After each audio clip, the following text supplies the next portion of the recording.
सुंदरपुर गांव में एक जमींदार अपनी पत्नी माया और बेटे मोहन के साथ रहा करता था।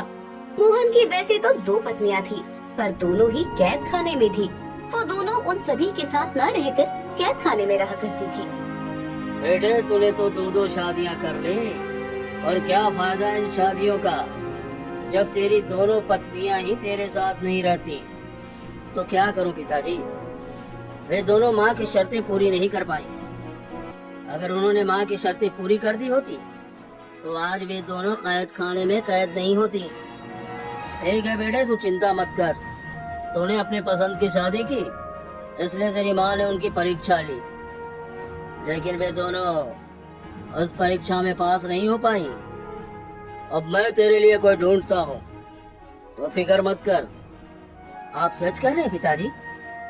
हाँ भाई, सच कह रहा हूँ। अच्छा भाग्यवान, सुनो, मैं बाहर जा रहा हूँ, मुझे कुछ काम है, शाम तक आऊंगा। ठीक है जी।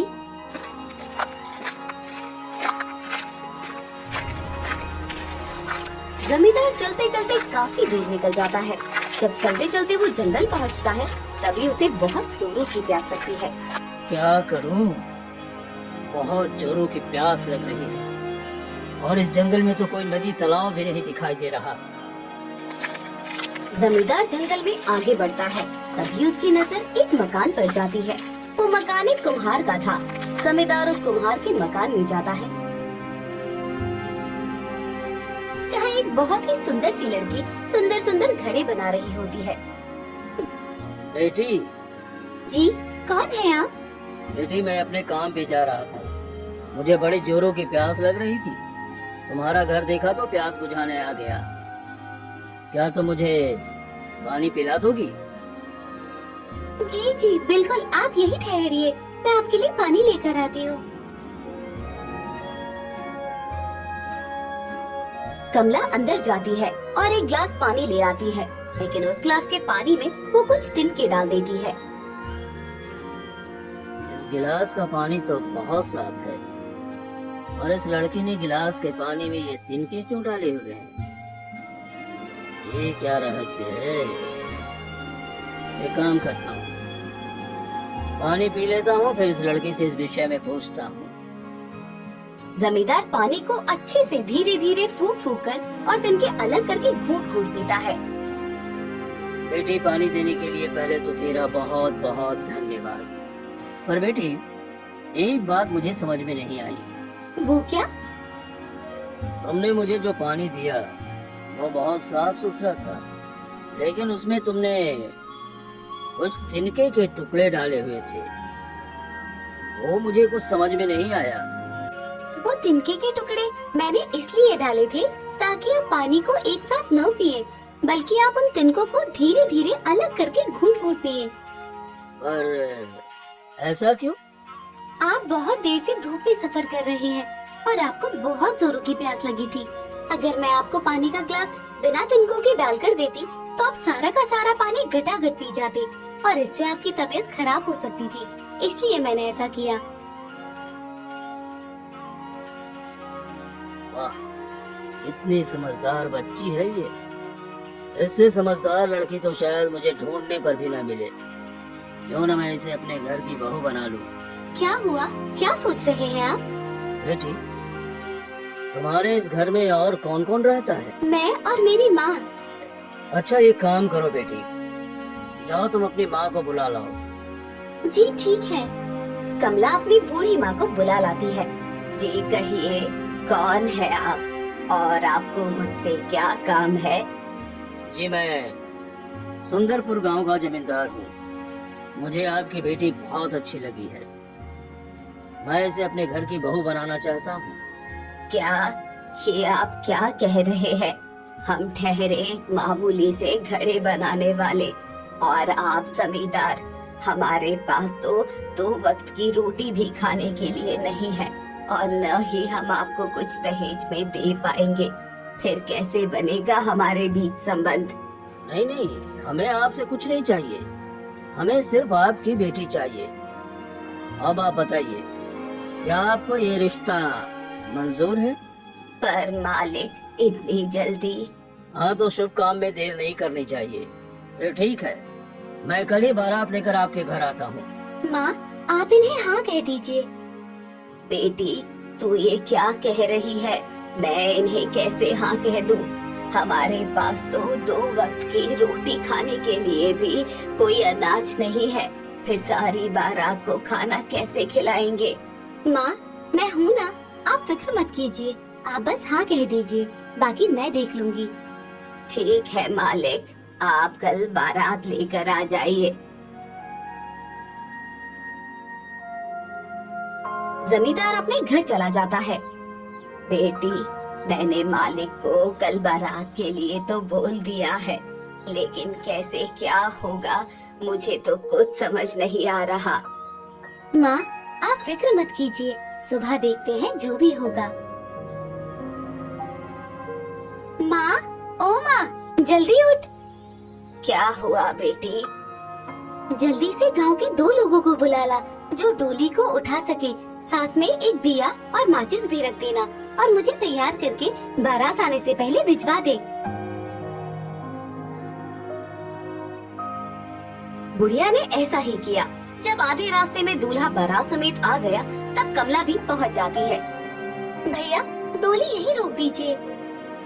ये क्या बेटी, तुम क्यों आ गई? देखिए जी, आप ठहरे बड़े जमींदार और हम हैं एक गरीब। हमने सोचा कि रिश्ते की तो वैसे भी बात पक्की हो गई है, आप क्यों अपने आप को तकलीफ दे, हम खुद ही आ जाते हैं।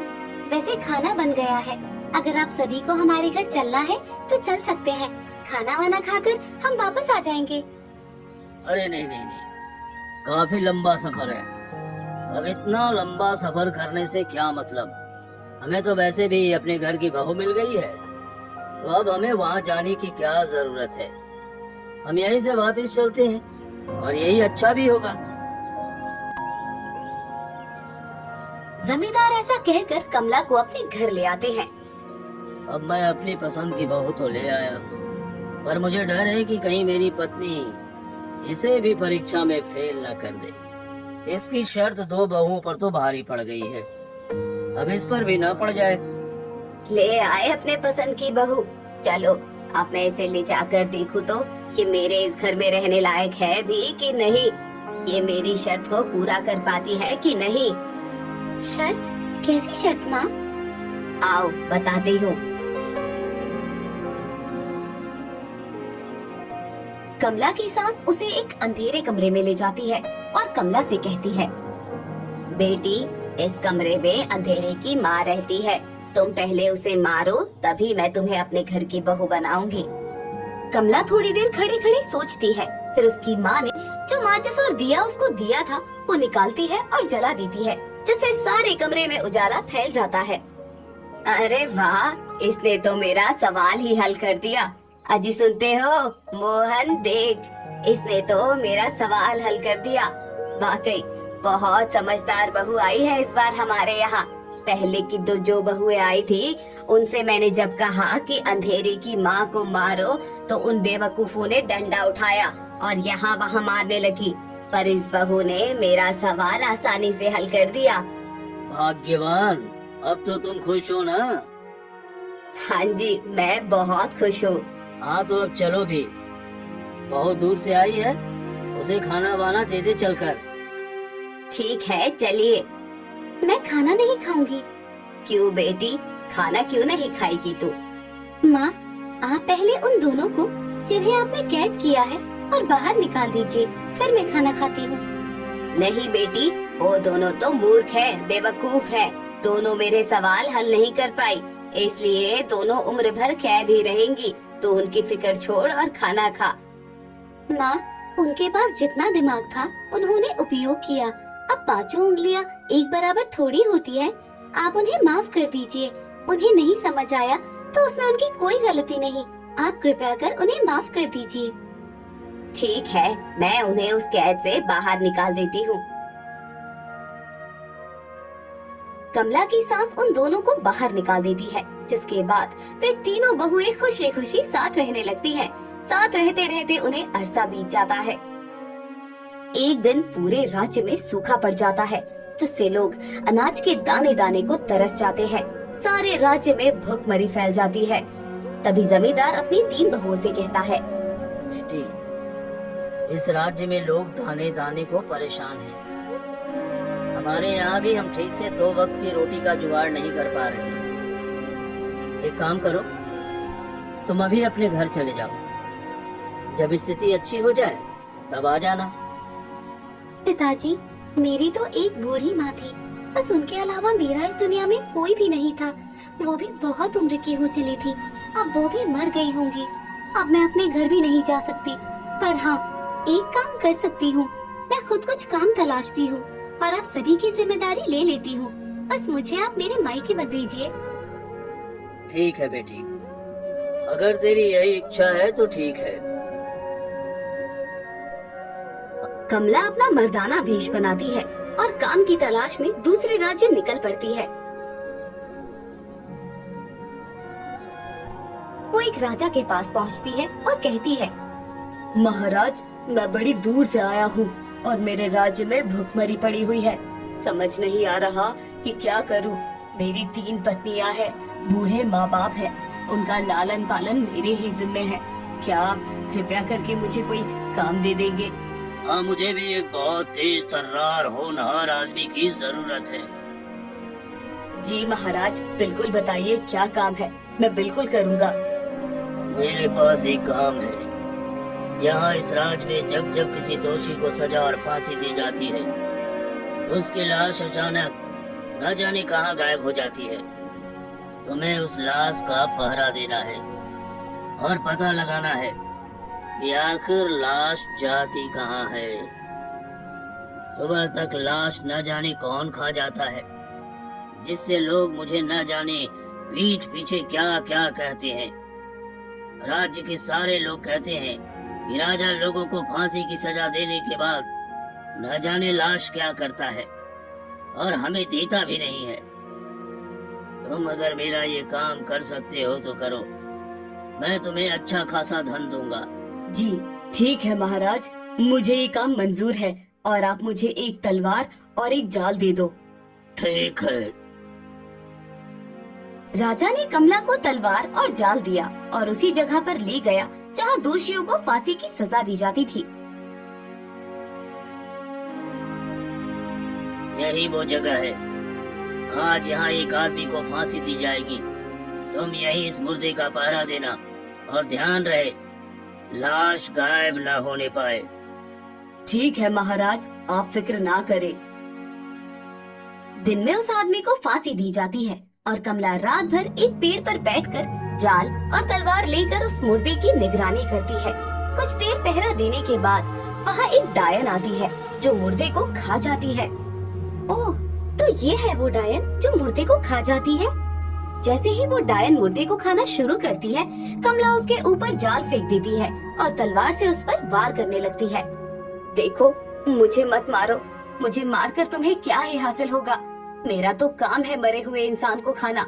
अगर तुम मुझे नहीं मारोगी तो मैं तुम्हें माला माल कर दूंगी। बस तुम्हें मेरे घर चलना होगा। तुम्हारे घर पर? तुम्हारा घर कहाँ है? मेरा घर बहुत कठिनाइयों वाला है और तुम इतनी आसानी से वहाँ नहीं पहुँच सकते हो। पर हाँ, मेरे पास एक उपाय है। क्या उपाय? तुम जंगल जाना, वहाँ एक बहुत ही चमकदार और नीला पेड़ लगा होगा। तुम उसकी एक नीली लकड़ी तोड़ना और उस पर अपने दोनों पैरों को रखकर कहना, मुझे अम्मा खातिर के यहाँ जाना है। वो लकड़ी तुम्हें उड़ाकर वहाँ पहुँचा देगी। चलते चलते तुम्हें 2 गुफाएं दिखेंगी, जिनमें से एक में बारिश हो रही होगी और दूसरे में धूप निकली होगी। तो तुम बरसात वाली गुफा में आ जाना। तुम्हें चलते चलते मेरा घर दिख जाएगा। ठीक है, मैं तुम्हें छोड़ देता हूँ, जाओ। अरे वाह, आज तो मुर्दा यही है। चलो, आज मैं तुम्हें इस काम के बदले 1 टका देता हूँ और तुम्हारा नाम भी आज से टका सिपाही रखता हूँ। महाराज, मुझे माफ करिएगा, परंतु मैं कल नहीं आ पाऊंगा। मुझे कल बहुत जरूरी काम है। ठीक है, कोई बात नहीं। एक काम करो, तुम्हारा तो रात का ही काम है ना, तो तुम रात को आ जाना। ठीक है महाराज। कमला ऐसा कहकर जंगल की ओर निकल जाती है। वहाँ वो उस जंगल में नीली लकड़ी ढूंढती है और उस पर अपने दोनों पैर रखकर कहती है, ऐ लकड़ी, तू मुझे अम्मा खातिर के यहाँ ले चल। जैसे ही कमला ने ऐसा बोला, लकड़ी कमला को लेकर उड़ने लगती है और उन दो गुफा के पास पहुँच जाती है। उस डायन ने कहा था कि जिस गुफा से पानी गिर रहा होगा उस गुफा में जाना। मैं इस पानी वाली गुफा में जाती हूँ। कमला जैसे ही पानी वाली गुफा के अंदर जाती है, एक बहुत ही सुनसान रास्ते पर निकलती है जहाँ केवल एक घर था। उसी घर के ऊपर वो डायन और उसकी छोटी बेटी बैठी हुई थी। अम्मा अम्मा वो देखो, आज तो इंसान खुद हमारे पास चलकर आया है। आज तो बढ़िया दावत होने वाली है। अरे नहीं नहीं बेटी, उसको मारने की सोचना भी नहीं। वो इंसान बड़ा खतरनाक है। उसी ने मेरा मुर्दा खाना बंद करवाया है। तुम बिल्कुल चुप रहना, कुछ मत बोलना, समझी?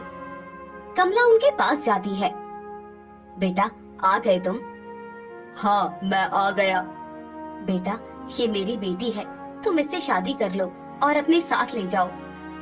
डायन की बेटी बहुत ही खूबसूरत थी, जिसकी शादी डायन कमला से करवाना चाहती थी। ठीक है, मैं इसे अपने साथ ले जाता हूँ और इससे विवाह भी कर लूँगा। ठीक है, जब तुम इसे ले जाने के लिए तैयार हो तो रुको, मैं तुम्हें कुछ देना चाहती हूँ। डायन अपने कपड़े का एक टुकड़ा फाड़ती है और कमला को दे देती है। लो, तुम इसे अपने साथ ले जाओ और इस कपड़े के टुकड़े से तुम्हारे सारे घर के लोगों के कपड़े बन जाएंगे। डायन कमला को एक डिबिया भी देती है। ये डिबिया बड़े ही काम की चीज है। अगर तुम इस डिबिया से किसी भी चीज का इरादा करोगी तो तुम्हें वो चीज आसानी से मिल जाएगी। ये लो, ये उड़ान दस्ता है। अगर तुम इस उड़ान दस्ते से कहीं भी ले जाने बोलोगे तो ये तुम्हें उड़ान दस्ता वही लेकर के जाएगा। अच्छा, तुम्हारा बहुत बहुत शुक्रिया। अब मैं चलता हूँ, मुझे महल जाकर रात में पहरेदारी भी करनी है। ठीक है। कमला डायन की बेटी को लेकर पहले सीधे अपने घर आती है।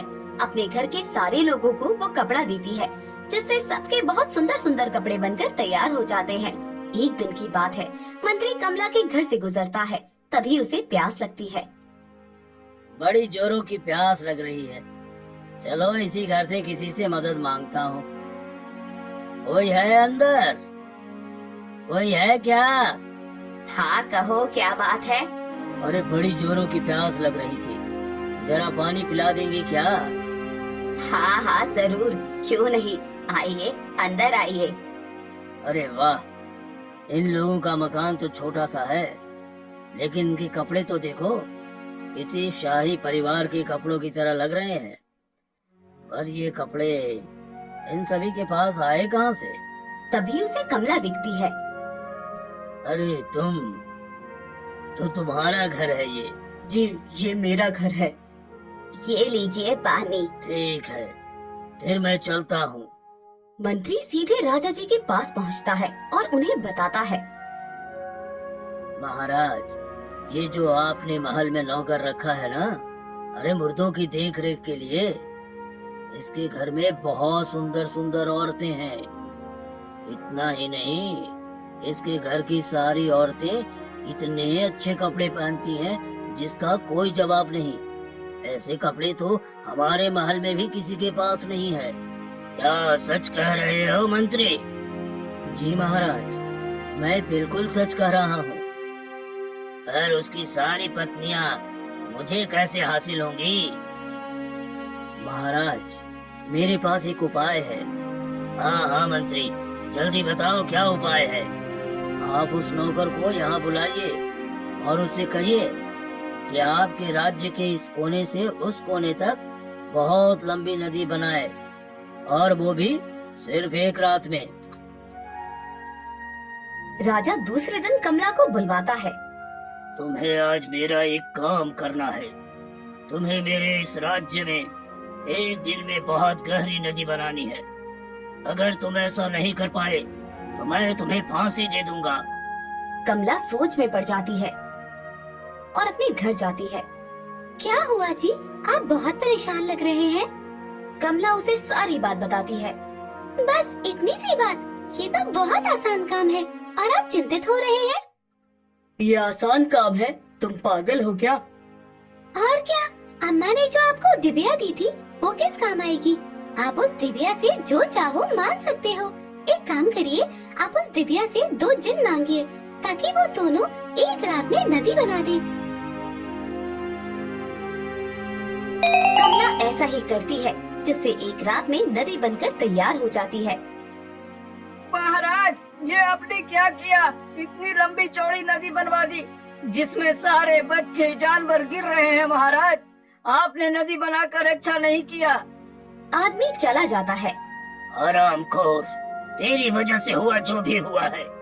राजा दूसरे दिन कमला से कहकर सारी नदी को हटवा देते हैं। महाराज, कुछ तो करना पड़ेगा ना, वरना वे सुंदर औरतें आपको कैसे मिलेंगी? फिर क्या करूं? तुम ही बताओ। महाराज, मेरे पास एक उपाय और है। आप कल उससे कहना कि वो जाकर पता लगाए कि आपके माता पिता स्वर्ग में है या नरक में। राजा दूसरे दिन फिर कमला को बुलवाता है।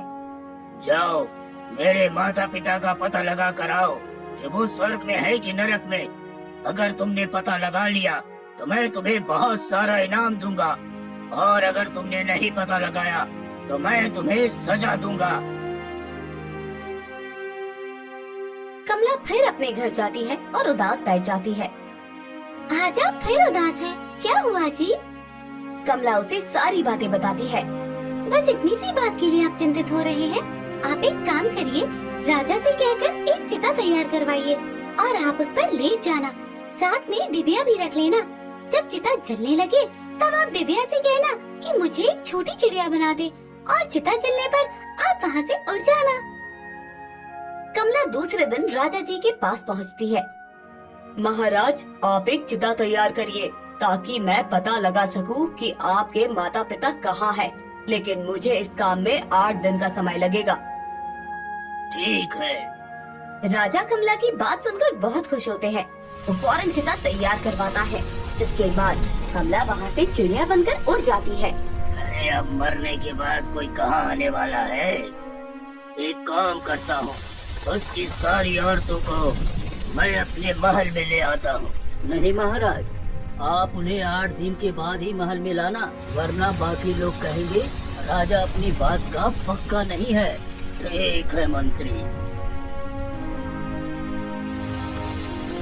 वहीं दूसरी ओर कमला अपने घर पहुंच जाती है। मैंने महाराज से 8 दिन का समय मांगा है। मुझे समझ नहीं आ रहा कि अब मैं क्या करूं। ये जो भी हो रहा है उस मंत्री की वजह से हो रहा है। राजा को अक्ल देने वाला कोई और नहीं बल्कि वो मंत्री ही है। तो मैं इसका क्या करूं? डायन की बेटी कान में कुछ फुसफुसाती है। कमला दूसरे दिन राजा जी के पास पहुंचती है। अरे, तुम तो बहुत शक्तिशाली हो।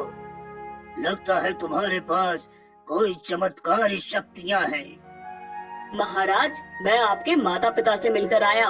वो दोनों वहाँ बहुत खुश हैं। महाराज, वहाँ बहुत सारा धन भी है, किसी बात की कोई कमी नहीं। परंतु क्या? परंतु उनके पास एक आदमी की कमी है। हाँ हाँ, बताओ, किस आदमी की कमी है? ये सारा राज्य अपने माता पिता पर न्यौछावर कर सकता हूँ। महाराज, उन्हें एक मंत्री की कमी है। आपके माता पिता इस बात से बहुत परेशान हैं। उन्होंने मुझसे कहा कि मैं आपसे इस बात को कहूँ कि आप अगर उन्हें अपना मंत्री कुछ समय के लिए दे दें तो अच्छा होगा। वो कुछ दिनों बाद आपको आपका मंत्री लौटा देंगे। बस इतनी सी बात। सैनिकों, जाओ मंत्री के लिए चिता का प्रबंध करो। नहीं नहीं महाराज, आप ये क्या कर रहे हैं? मुझे नहीं जाना है। मैं यही आपके पास ठीक हूँ। नहीं मंत्री, तुम्हें मेरे माता पिता की सेवा के लिए चुना गया है। जाना तो तुम्हें पड़ेगा ही। राजा जबरदस्ती मंत्री को सैनिकों के हाथों चिता में बिठवा देता है और उसे आग से जला देता है। कुछ ही समय में मंत्री का शरीर जलकर खाक हो जाता है। अब आप खुश तो हो ना? वो सब तो ठीक है, पर मुझे तुम्हें कुछ बताना है। मैं एक लड़की हूँ और इसी घर की बहू। कमला सारी बात डायन की बेटी को बता देती है, जिसे सुन डायन की बेटी उसे माफ कर देती है।